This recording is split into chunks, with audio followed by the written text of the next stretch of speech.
make a difference and touch the youth where they are. Bringing that culture side to nice network. I saw that the youth was looking up to us, and we got a lot of programs, but it's not everything. Welcome to 11 Alive Uninterrupted, a space for in-depth conversations on topics that impact you with people who are making a difference in our community. In this special edition, we are focusing on Atlanta's Black youth and the help they need when it comes to safety, mentorship, and resources. And we are dedicated to finding solutions to keep them safe and help them succeed. 11 Alive Uninterrupted's Black Youth Town Hall, sponsored by Grady Hospital, brought together local leaders, hip-hop artists, school officials, parents, and teens at the Auburn Avenue Research Library to start this important conversation. And co-hosting the event with me is the one and only V103's DJ Greg Street. It's a topic that's personal to Atlanta Mayor Andre Dickens.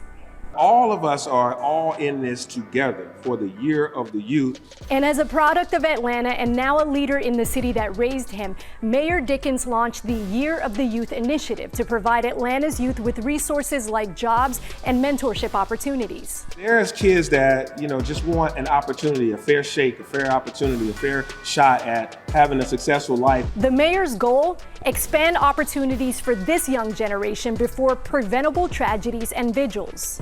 Gun violence is a plague, and it is something that's affecting all the communities across America. We are so glad Mayor Dickens joined us for this important community conversation. Thank you all so much for coming to 11 Alive's Black Youth Town Hall. I am one of your co-hosts, Naima Abdullahi, with 11 Alive, and sitting right here next to me is the legendary DJ Greg Street. This is a full circle moment though, because when I was in college, I interned under Greg Street. So for me, community has always been something that has been synonymous with everything he does. So learning from him and how to really impact the community and to always be there was something I learned earlier on in my career. What does community mean to you, Greg? The foundation of everything that we do in the community is very important. We've gotten away from a lot of the fundamental things that makes the community strong. Mm-hmm. So this is like what we do is like, if you're really concerned, you understand what's going on in the community on the left side, you should also know what's going on the right side. So the mission behind this is, how can we address the issue? How can we look at the void and really examine it, not only from what's going on now, but from a multi-generational standpoint? And then how do we kind of fill that void with resources, access, opportunity, mentorship, so many things happening at the grassroots level. You may not see the foot soldiers every single day, but there are people doing this 365. So that's why it was so important for us to have this conversation. And the beautiful part about it is, there is something incredible happening in Atlanta this year. But before we talk about that, you saw the flyers on who all the speakers are today, but there was someone who was not on the flyers who wanted to be part of this conversation. And for us, it was something that just made so much of a synergy, right? Where it just made perfect sense. Please, round of applause for the Mayor of Atlanta, Andre Dickens. Thank you so much for coming. All right.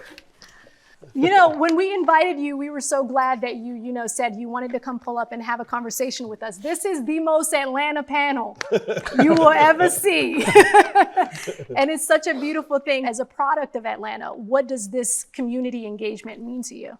Yeah, absolutely. Born and raised in the city of Atlanta, went through Atlanta Public Schools, Mays High School, and to be able to go to college here, to Georgia Tech and to Georgia State. So all things youth in Atlanta really touched my heart. It really helps me to, know what my mission is. It gets me up in the morning. Even my daughter, she's now 18, about to go off to college. So I think about youth every single day. And so that's why 2023, I have deemed it the Year of the Youth in Atlanta. I've declared that this year is the year that everything we do, we have to focus on how to educate, how to empower, engage, and employ young people. And for me, young people is age 0 infant all the way to 24. Absolutely. So 0 to 24, everything that we're doing is trying to serve these young people to remove barriers so they can get to where they want to be in life, so that they can be not just survive, but thrive. Being a true AT alien, Andre, kicking off this panel for this Black Youth Town Hall, what comes to mind? Yeah, thinking about Atlanta and the history that we've had of great legends, Reverend Dr. Martin Luther King Jr. being one, and Maynard Jackson and so many others, leaders all across the world that had their roots in Atlanta, and even folks that have moved to Atlanta to now, be able to add to our tapestry of beautiful people and our culture. There's a Kenyan phrase by this group called the Maasai people in Kenya. They're known to be warriors, and what they say is they greet. I lived in Kenya, by the way, so I love the fact that you're talking about That's this. what's up. And so these folks, when they greet each other, you know how we say, how you doing? And everybody says fine. Well, their greeting is, how are the children? And everybody says, all the children are well. Well, they recognize that their community isn't well if their children aren't well. If the wealthy are well, if the adults are well, that's fine, but that's not the objective. If the children, the most vulnerable parts of our community are well, all the children are well means I'm doing fine, means the community is doing fine. And so that's the mentality that I come into this with, is that I want to make sure that all our children are well. Atlanta has been named the best city in the United States to live by Money Magazine. Bloomberg has said Atlanta has more going for us than any other city. But what I do know is that we have some challenges in our youth that's making it an inequitable situation. Some youth have it and some don't. It's time for us all to wrap our arms around these young people.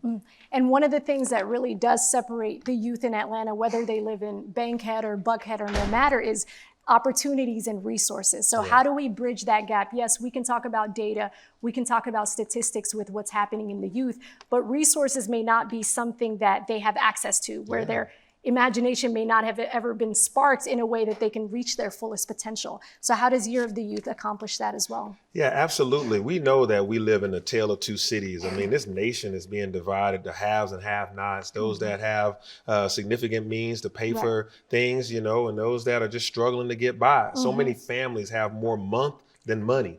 And so when they have more month than money, every month they're trying to make a decision. Like, what am I going to pay for? I'm going to pay for my rent. I'm going to pay for some food. I might not make the healthiest choice because I only got so much. Got to pay for medicine. What am I going to do about childcare?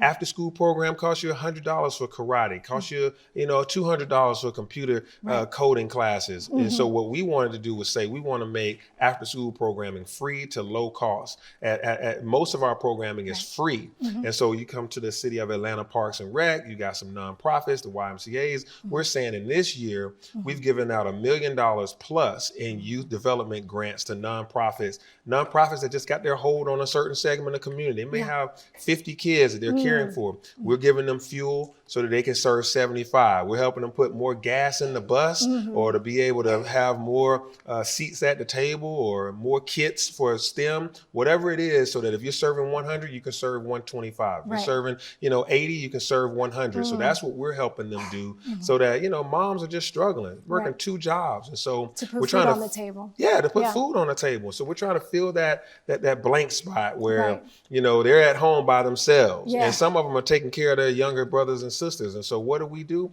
We're trying to give them good after school programming and then some of the older kids, giving them jobs. Right. They need to earn some money. They got to help either pay for things in their family or they want fancy jeans and movie tickets and Six Flags too. I was a kid. I used to cut grass, and so now we're trying to help them get $15, $16 an hour. And that's why we have our summer youth employment program.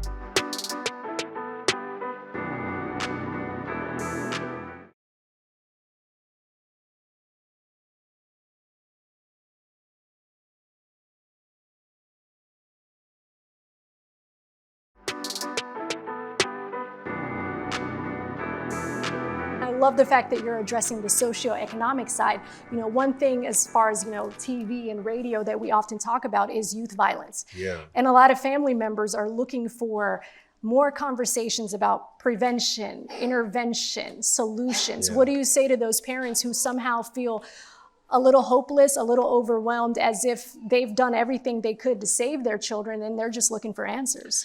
Yeah, I mean, this is the real tender moment. Something we have to kind of lean into is a lot of stuff is happening at the same time. Right. The world is getting more complex. Gun access is just rampant. People have access to guns. We're in a state that allows you to just carry a weapon. And there's guns everywhere. And then there's, a lot of challenges with within the household, within the family unit, and also with money. And so you have people being attracted to social media, saying, hey, if I can see somebody around the corner that got a Benz or got some fancy stuff, I got to go get it, because the number of influences in my family or in my community that are positive are outweighed by all the impressions I'm getting on social media and in other forms of media. And then also, I just feel like I have lack. I have something that's less than what somebody else has. So how do I go obtain it? We're trying to invest in organizations, Black Men Lab, 100 Black Men, and various other. We're co-partnering with Next Level Boys Academy and saying, when parents say, I don't know what to do with him or her, that struck me, because we've created programs. We got a lot of nonprofits in Atlanta, but it's not everything. I've talked to young people that's like, man, I just need a hug. I just need a mentor. I just need somebody just to talk to me. I'm thankful for the programs. I'm going to midnight basketball. I'm showing up to the after school thing, and that's good, and I need that. That'll keep me out of trouble, but I'm still lost in some way. I mean, like kids have articulated to me, teens have said, I just need somebody to just talk to me, just hug me, take me to your job, take me to the things that you go to. And so now we're trying to do those things, but some deprogramming has to happen, some help, some hug, so a little bit of everything is happening on those things. I think we get caught up in the fact that we want to be known that we are here helping people.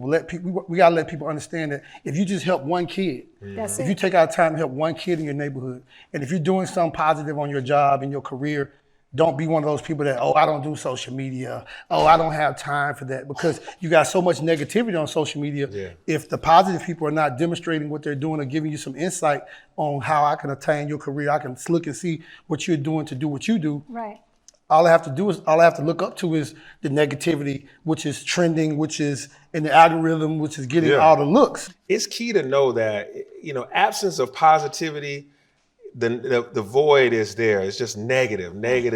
So that's why I don't mind people showing, hey, I did a good thing today. I don't mind people saying, hey, I got a good grade on the test as a kid, because the rest of the kids on the, if all they're showing is fights and negative stuff and, jokes and stuff, I want the kid that says, hey, I moved my average up from an 85 to a 91, and let people be like, hooray. I want people to say, hey, I worked extra hours so I can afford, this prom dress, or that I can afford this opportunity to go on this class trip that costs $300. And I got $5 million in scholarships. Yeah, I got $1 million in scholarships. I want to see the positive. I want to see that. And I think that, it'll help these mothers that are struggling and these fathers that are just trying to do their thing. It shows us that we all can be influencers. 100%. You ain't got to have 1 million followers. The person sitting next to you at this desk at your job, you're influencing them by your good behavior. This person that's sitting next to you on this pew at church, you're influencing them, and they're influencing you. So somebody that's your friend, you got 350 friends on Facebook, and you posting some positive stuff, you can impact 350 lives. So many times right now, everybody's trying to get to 1 million followers, and they want to have $1 million nonprofit. Well, I'd much rather us get to the day where all of us are just really one-on-one human beings helping out each other, and that the community is benefiting from our collective action versus we're just waiting on Tyler Perry to drop some money out of the sky and post about it. A lot of kids are caught up into the hype, and they don't understand. If you're in business, if you're really doing business, there's a difference in being entertainers need a lot more followers, because they make a small amount of money from the stuff that they do.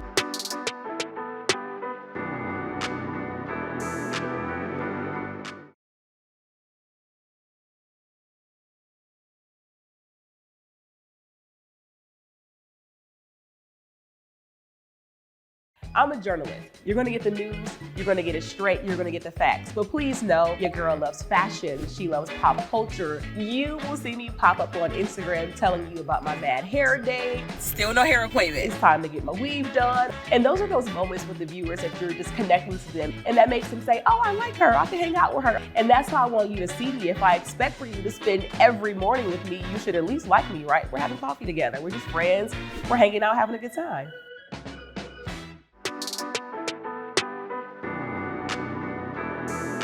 I think what it really comes down to is if community is part of your checklist, you will never touch the community. So if you need the community for brand purposes or on the transactional side, you ain't gonna touch the people where they are. But if you treat the community as something that made you, that you're gonna give back to, then it's a full circle moment to help. And that's why I wanna point out the fact that Columbia High School is in the building. All right. And I really appreciate y'all for coming. And Mr. Frazier right over there in the corner, he don't want me to point him out, really, you know, makes a huge difference for the school. So looking at the students right now that are here, knowing that you are also a product of Metro Atlanta, what message do you have for them as they kind of continue to imagine their future and the possibilities ahead for them? I'm proud of y'all for spending y'all afternoon with us and being able to be good scholars and folks that are good influencers on your community and contributors to the culture. And so you young people inspire me. I mean, I have to get up every day just like everyone else. I have aches and pains. I have a hard job, but my job gets lifted lighter when I get to see you. You know, I can cry about this or cry about that, potholes or issues that I got to resolve each and every day. But when I get to talk to you or get to see you, you light up my life. And so most of my day is figuring out what your future is going to be. And so I hope that you are spending most of your day thinking about your future as well. People don't always get to see love. I mean, my pastor tells me that love ought to look like something. And so when people tell you that I love Atlanta or I love the people of Atlanta, if they don't show that, if you can't really feel it, if you don't see it, then that love ain't real. So I think when we was going back to this conversation about social media, I think realness is going to start winning again. I think authenticity and genuineness is going to be the like our currency.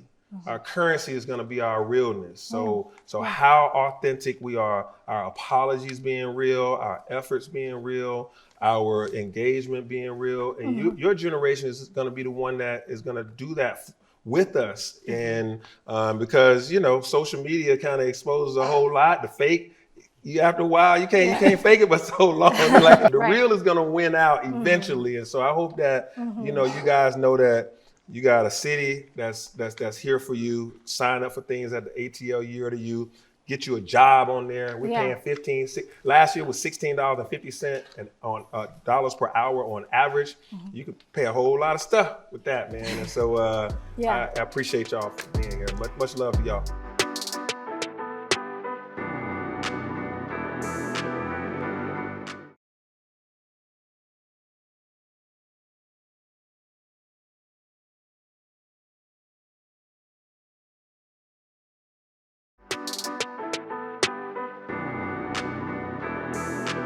There's a quote I saw recently that said, "Rest is not a reward from exhaustion." Yeah. So as we're on a journey to find the answers, what reset do we need as the community that needs the answers as well? We used to have a stigma that we wouldn't talk about our mental health. We wouldn't talk about how we're feeling depressed or how we have anxiety or concerns or, loneliness is a part of this epidemic, this pandemic that's now an epidemic.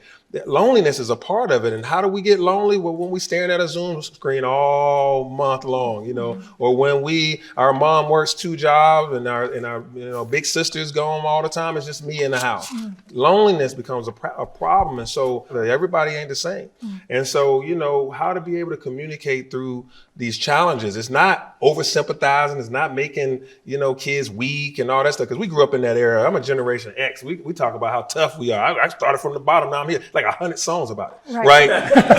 It's like every song was like, I got it from the mud. I'm on the grind. I'm like, hey, easy. Everything ain't got to be so dang hard. You know what I mean? We literally want to make everybody tough. No, I went through a lot. So my daughter right now, she ain't tough. She cool. Yeah. She says she's tough in her own way, but she ain't got to get it out the mud. Yeah. Resiliency looks different now than then. Actually, we look disappointed at people who didn't have to,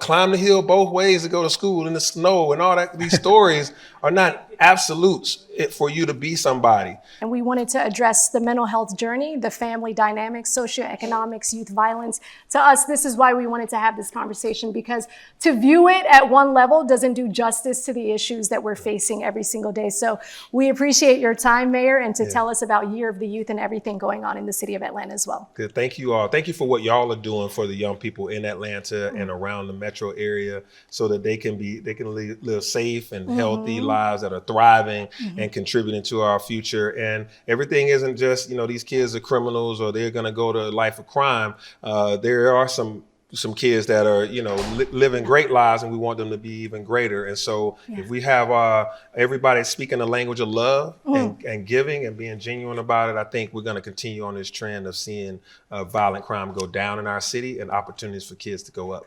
Absolutely. Right. Round of applause for Mayor Andre Dickens. Thank you so much, Mayor. We appreciate your time. Thank you so much for watching this special edition of 11 Alive Uninterrupted Black Youth Town Hall. This discussion with Mayor Dickens is just the beginning, and we're also talking to a well-known hip-hop artist that you're already familiar with, school leaders, and the youth on the sense of community that's needed now more than ever. Find the full conversation anytime on 11alive.com and stream it on 11 Alive Plus.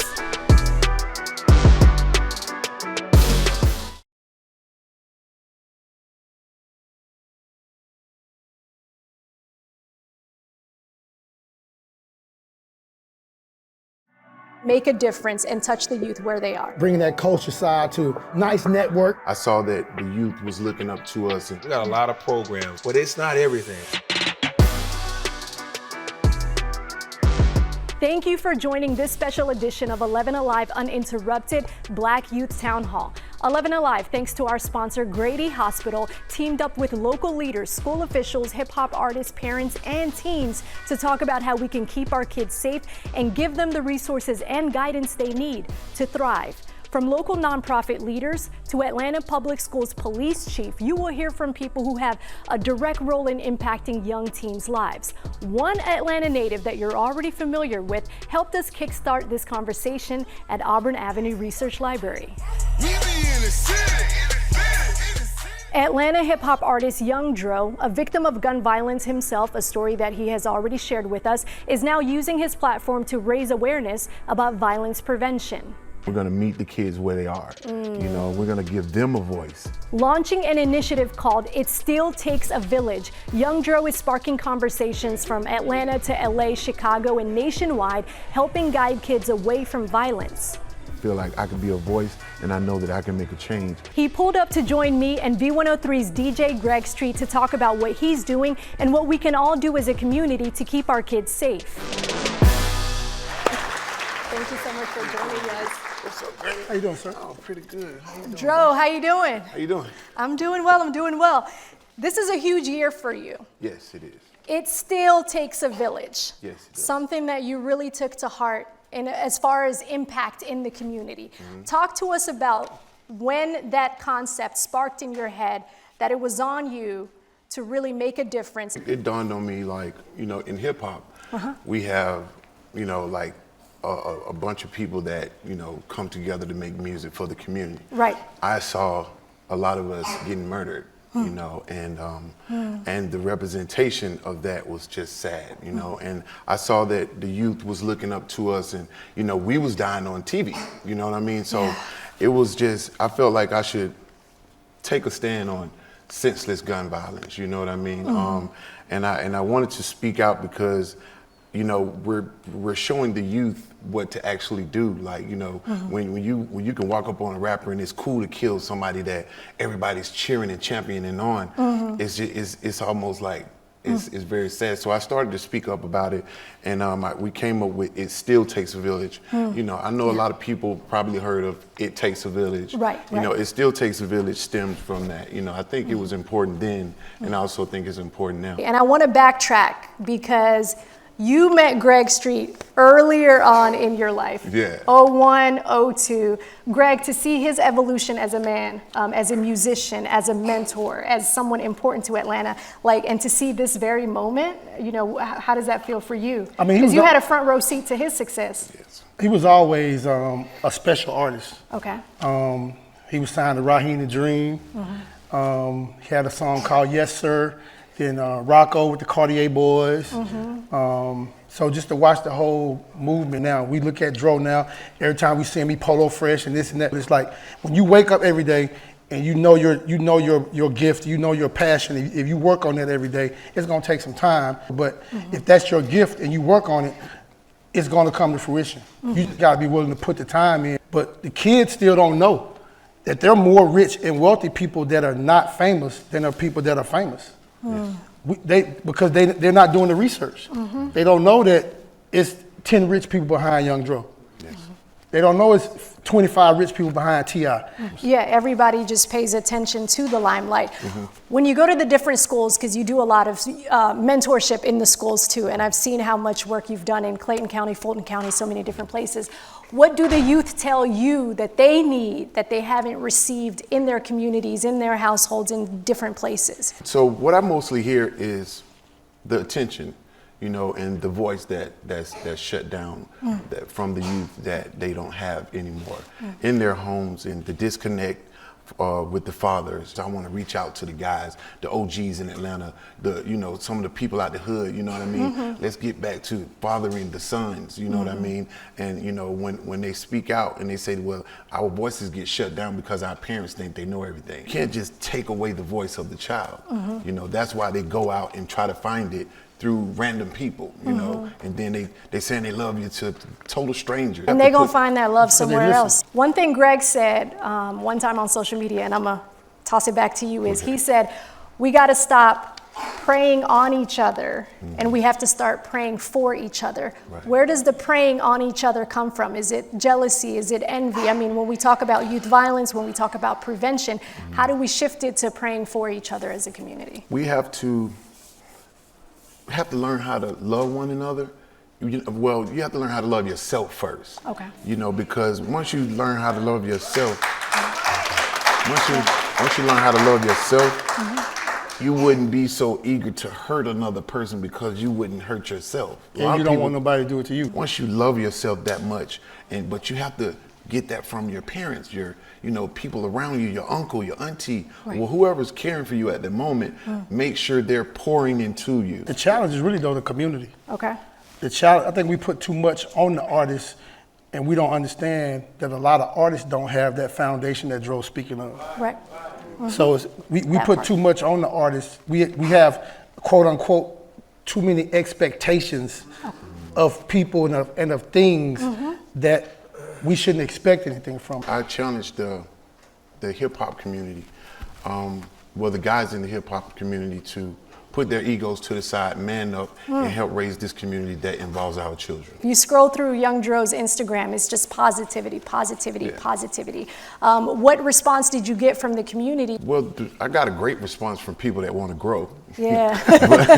but people that are stagnant, that don't want to see change. Yeah. I kind of got no response at all. And I'm okay with that, because I want to touch people that actually want to move forward. You never know who's watching you for those qualities that you could possess by just being focused and staying on track when it comes to your passion and things that involve your gift. I feel like Greg got a chance to see your evolution from a mentorship standpoint. I got to see your evolution as a fan of the music. So to see you on this side with the difference you're making, I think is a full circle moment. So we appreciate your time.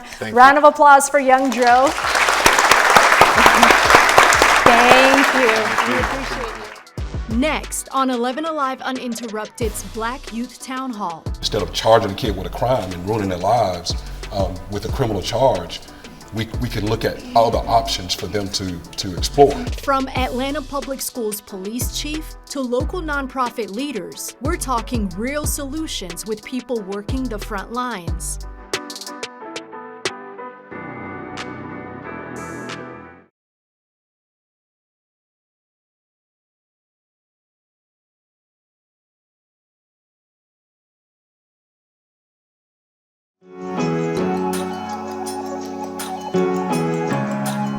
We can't talk about what's happening without hearing from those on the front lines working directly with Atlanta's youth. We sat down with 4 impact players in our city, starting with Gary Davis Sr., the founder of Next Level Boys Academy, a group dedicated to mentoring and fostering better futures for young boys and men.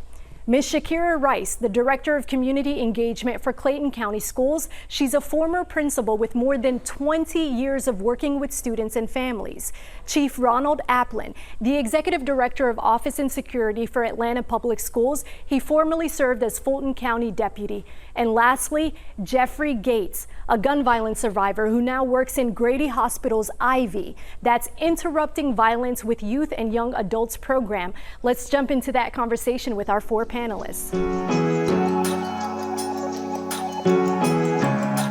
As you all heard the conversation from the mayor and also from Young Dro, what level of intervention is needed from your day-to-day experience in helping the youth, Gary? I would say social skills. Okay. A lot of these young men that we work with, I mean, we can blame their issues on so many things, but in my experience working with young men, they just don't know how to talk, when to talk, or where to talk. So when you got great social skills, man, it helps you deal with conflict, it helps you deal with some of this anger management, because when you can communicate effectively, there's so many things around you works better. And Jeff Gates, thank you so much for the vulnerability in sharing your story, because I feel like the youth needs to hear from your lived experience. Tell us about how you've been able to use that mentorship opportunity to say, this is what happened to me, it could have taken my life, and this is how I can help you prevent that in your life too. Yeah, I feel like the people around me, you know, just giving me love helped me turn that situation and that tragedy to triumph.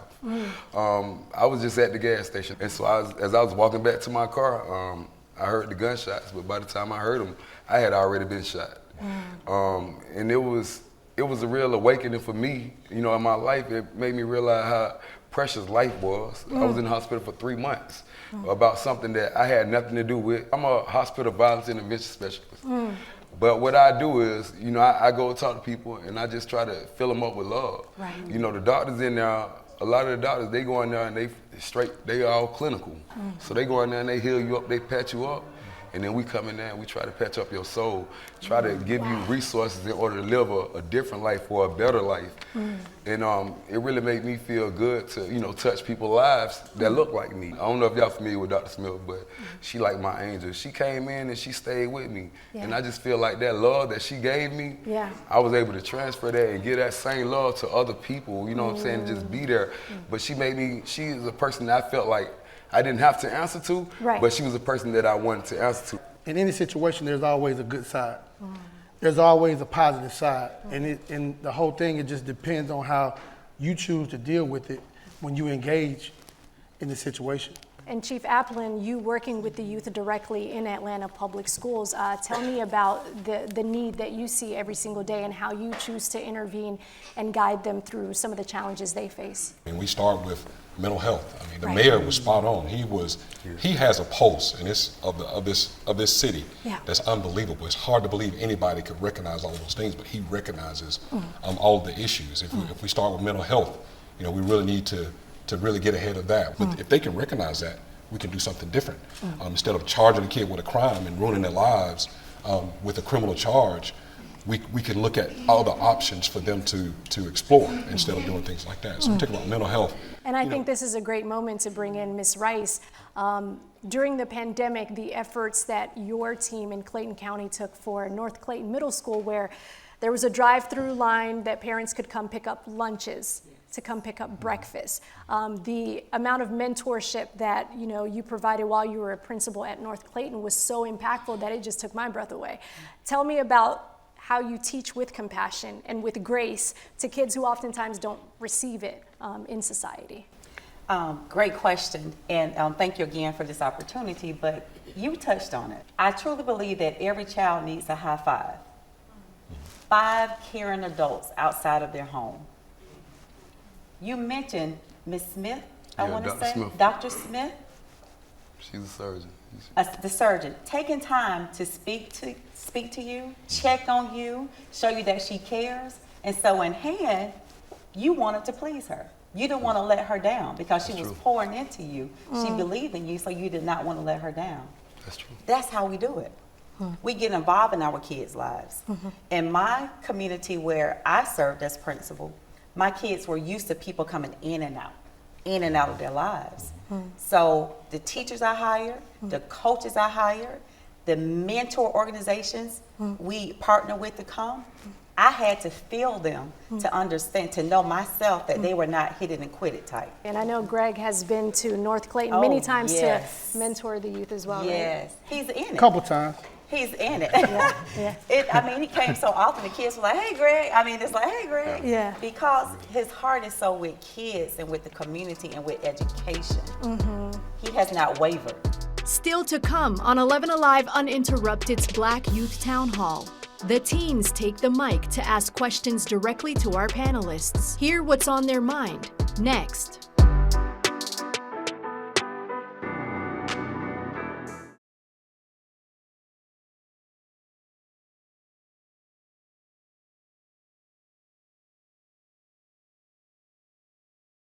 Did you know you can watch every local 11 Alive newscast live or on demand? That's 11 Alive Plus. Add it to your Roku or Fire TV today and watch us on your schedule.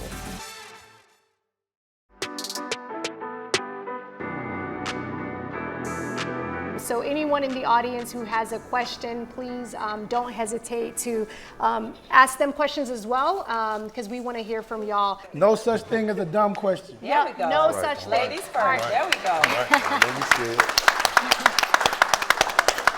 I know you shy Columbia, represent. My question is, what efforts are being taken to recreate and build the relationships in the community with the youth and the adults? Because I feel like that's where lots of it stem from. We don't have nobody, or they feel like they can't talk to us, because lots of the time is, oh, this generation is so, this generation. But what are y'all, or what efforts are being taken to pour into us or help us to where we feel like, okay, we're as a community, we can grow now because we're together? On behalf of us parents, I apologize. You know, parenting is the only thing in the world that does not come with a manual. You know, we get a manual when we buy a refrigerator, car, but parenting, it doesn't come with that. To answer your question, what we do at Next Level Boys Academy, the thing about it is we are a family type organization, because this organization is structured that it's going to take the entire family to get our goals accomplished for what you all are going through, because y'all have multiple things that y'all are going through.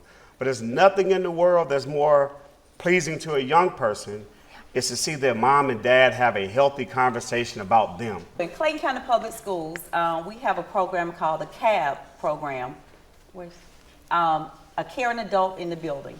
So every scholar from kindergarten all the way to 12th grade has at least one caring adult in that building that they can always go to. I'm Kamari Jenkins. I attend Columbia High School in Decatur. I'm the vice president of Men of Columbia, which is a club at my school. And for my question, I graduated in 2026. But for my question, I wanted to know, what type of resources are you all willing to donate and give away to our communities? And for how long are you willing to give us those resources? I feel like the biggest asset that I can give you for the longest period of time is me. That's what I can give you, bro. And like, all I can do is, be here for you as a big brother, as a mentor, and talk to you. And hopefully, you'll listen. But I won't give up on you. I'm gonna stay down and I got you, bro. I got a question for Mr. Gator. I was trying to see if you always had like the confidence to speak and feel like you can put love into people, or did you gain that after you had your incident? It came from my mama, man. She get all the credit for it, man. My mama raised us with love. It's in us, It can't be on you, it got to be in you. My mom, but she definitely raised us that way. When I got shot, it just gave me an opportunity. I met the right people, and it gave me a voice in order to be heard. One of the things that I think that's very important is time. We're going to give you time, and I'm giving you my time. I give my time. My office is one of the things that we do. One of the things I demand, you got to give your time. It's every day. You have to wake up and understand, I got a mission. I got a goal to accomplish. I have a gift. I have a God-given gift. And in order for me to reach my full potential, on a daily basis, I have to work on that gift. Thank you so much for sharing that. When we first came up with the idea to do the Black Youth Town Hall, for me to be a product from Metro Atlanta, I knew it was my responsibility to let the youth know there is a way out and there's always solutions. Last year around this time, I went to Columbia High School to talk to the students. telling them about my career, all my accomplishments and everything, and that you can aim for the stars and be successful. And one student just raised his hand and he said something very honest. He said, "Why should I believe you?" And that's when I knew that the version of me I was presenting to him felt unattainable. And it felt unrelatable. And I said, look, I grew up in public housing. I had a mom who worked 2 jobs, right? Minimum wage. But you have to see someone on my end to know what's possible on your end. So I think it's on all of us to do what we need to do to hand back the imagination that the kids need to reach their fullest potential. And for me to listen to Greg Street, like all my years of growing up, to intern for him, I knew I made it when I interned with him. Like, I needed to accomplish nothing else but to be his intern. So to have him on this stage with me, to have this conversation with y'all, and to know y'all on a personal level, it just means a lot to me. So thank you so much for being part of the first one. And it won't be the last.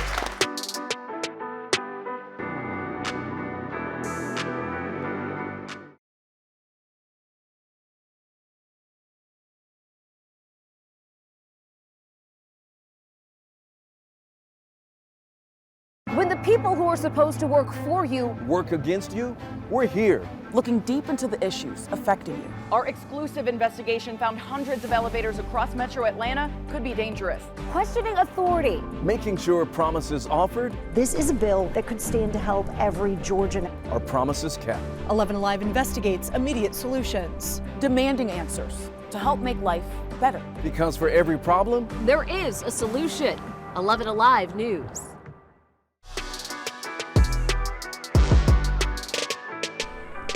Thank you so much for tuning in to 11 Alive Uninterrupted Black Youth Town Hall.